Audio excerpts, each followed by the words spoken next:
Hello everyone. ఈ session మనం stroke గురించి మాట్లాడుకోబోతున్నాము. స్ట్రోక్ అన్న పదాన్ని చాలామంది హార్ట్ అటాక్తో కన్ఫ్యూజ్ చేస్తూ ఉంటారు. But keep in mind that stroke is not heart attack. Stroke అన్నది మీరు బ్రెయిన్ అటాక్ కింద పరిగణించవచ్చు.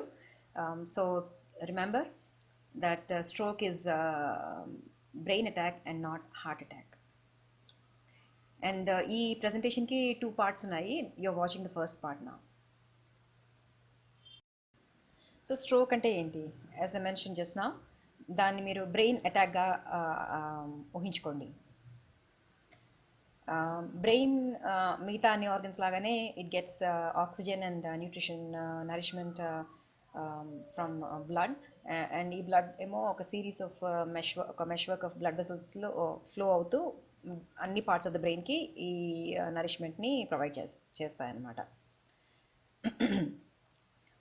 ఎప్పుడైతే సడన్గా ఒక పోర్షన్ ఆఫ్ ద బ్రెయిన్కి బ్లడ్ సప్లై అందదో అప్పుడు దాన్ని మనం we call it a stroke.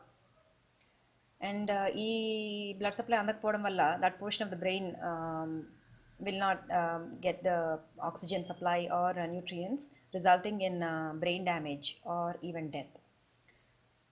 So ఇది మీరు క్లోజ్గా చూసినట్టయితే, if you've seen the presentation I did for heart attack, same exact phenomena ఇక్కడ కూడా. ఎక్సెప్ట్ హార్ట్ అటాక్లో హార్ట్ మసిల్కి ఆక్సిజన్ నరిష్మెంట్ అందక డ్యామేజ్ ఎలాగైతే అవుతుందో, ఇక్కడ బ్రెయిన్ టిష్యూకి ఆక్సిజన్ నరిష్మెంట్ అందక బ్రెయిన్ డ్యామేజ్ జరుగుతుందన్నమాట. ఈ స్ట్రోక్ అనేది 2 రకాలుగా రావచ్చు. మొదటి రకం is the most common form of stroke.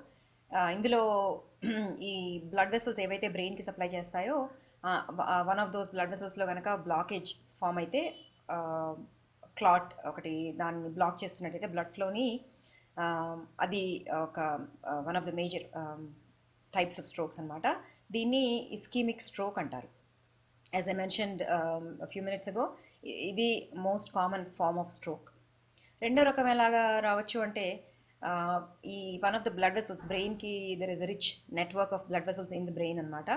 ఈ one of these blood vessels ఏదైనా రప్చర్ అయితే సడన్గా, ఆ రప్చర్ అయిన బ్లడ్ వెసల్ నుంచి బ్లడ్ అంతా లీక్ అయిపోతుంది చుట్టూరా, and again oxygen nutrition supply అంతా కట్ ఆఫ్ అయిపోతుంది, ఎందుకంటే బ్లడ్ నార్మల్గా ఫ్లో అవ్వట్లేదు కాబట్టి.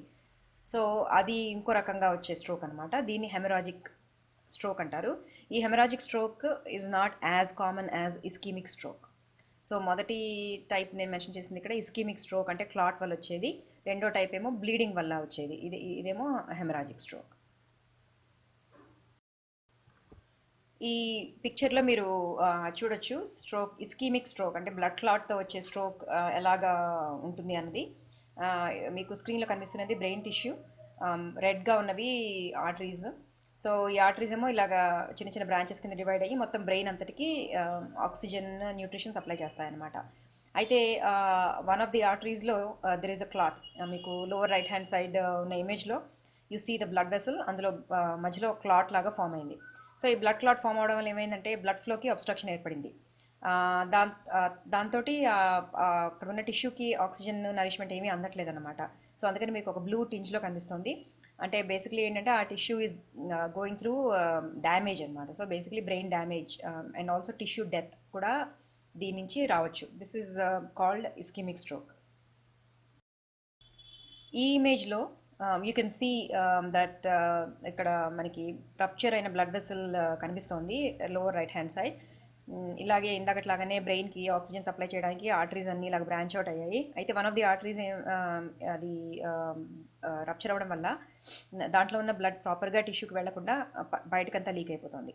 సో ఇలా లీక్ అవ్వడం వల్ల అగైన్ ఆ పోర్షన్కి నరిష్మెంట్ అందట్లేదు. సో ఆ పోర్షన్లో brain tissue can get damaged, and this is called, with this we call hemorrhagic stroke.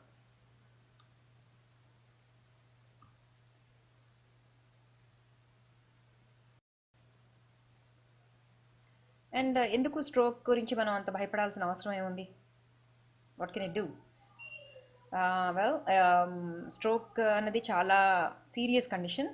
దీనివల్ల మనం చాలా కామన్గా వినేది ఇప్పుడు పెరాలసిస్ అన్న పదం అందరూ వాడుతూ ఉంటారు. ఒకవైపు arm and leg, both arm and leg కానీ, లేదు అంటే వన్ లింబ్ కానీ పూర్తిగా ప్యారలైజ్ అయిపోవడం కానీ, బాగా వీక్ అయిపోవడం కానీ జరగచ్చు. అలాగే స్పీచ్ పూర్తిగా పోవడం కానీ, లేకపోతే కాంప్రహెన్షన్ ప్రాపర్గా లేకపోవడం, అర్థం చేసుకోవడానికి కెపాసిటీ కోల్పోవడం జరగచ్చు. తర్వాత విజన్ అంటే చూపు పోవచ్చు, లేదంటే బాగా ప్రాబ్లమాటిక్గా అంటే కనిపించకపోవడం, తర్వాత విజన్ పార్షియల్ లాస్ ఉండొచ్చు. ఆల్సో మెమరీ ప్రాబ్లమ్స్ డెవలప్ కావచ్చు. ఇవే కాకుండా many other defects can also develop. So ఈ స్ట్రోక్ అనేది it's a very serious condition, and ఇది కనుక ప్రాపర్గా ఐడెంటిఫై చేసి టైంకి కనుక ట్రీట్మెంట్ అందించకపోయినట్టయితే it can lead to death or permanent disability. Stroke లక్షణాలు ఈ ఫాస్ట్ అన్న పదంతో మనం గుర్తుపెట్టుకోవచ్చు. ఎలాగంటే ఎఫ్ ఫేస్,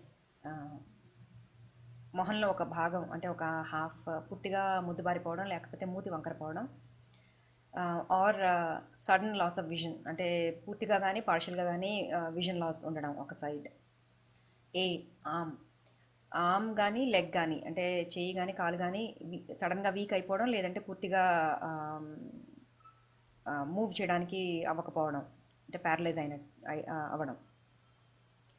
ఎస్ స్పీచ్, మాట ముద్దగా రావడం, మాట్లాడేదానికి ఒక మీనింగ్ లేకపోవడం, ఎదుటి వాళ్ళు అడిగిన దాన్ని పూర్తిగా కాంప్రహెండ్ చేసుకుని అర్థం చేసుకుని మాట్లాడలేకపోవడం. ఇంకో ఎస్ సడన్ సివియర్ హెడేక్ అంటే చాలా intense headache, all of a sudden worst headache of your life అనమాట. ఇంకెప్పుడు అంత తలనొప్పి రాలేదు, అంత సివియర్ హెడేక్ సడన్గా రావడం. ఫాస్ట్, మళ్ళీ ఇంకొకసారి time of onset, and I hope these ఎప్పుడు ఈ లక్షణాలన్నీ స్టార్ట్ అయ్యాయి. మొదటిది top most image, if you మనం క్లాక్ వైజ్ వెళ్ళినట్టయితే మూతి వంకరపోవడం, అంటే ఫేషియల్ ఎసిమెట్రీ అనమాట. ఒక సైడ్ మనకి ఇంకో సైడ్తో కంపేర్ చేస్తే డిఫరెంట్గా కనిపించడం. రెండోది చెయ్యి ఇక్కడ మీకు కనిపిస్తుంది, బట్ చెయ్యి కానీ కాలు కానీ పూర్తిగా వీక్ అయిపోవడం or complete loss of function. మూడో ఇమేజ్ మాట సరిగ్గా లేకపోవడం, అర్థం చేసుకునే కెపాసిటీ కోల్పోవడం. నాలుగోది హెడేక్, సివియర్ హెడేక్ అంటే ఇంత ఇంత సివియర్ హెడేక్ మీకు లైఫ్లో ఎప్పుడూ రాలేదు. అండ్ మిడిల్లో ఉన్న ఇమేజ్ ఏమో టైమ్ ఆఫ్ ఆన్సెట్. ఇది ఎందుకు ఇంపార్టెంట్ అన్నది మనం సెకండ్ పార్ట్ ఆఫ్ దిస్ ప్రెజెంటేషన్లో డిస్కస్ చేస్తాము.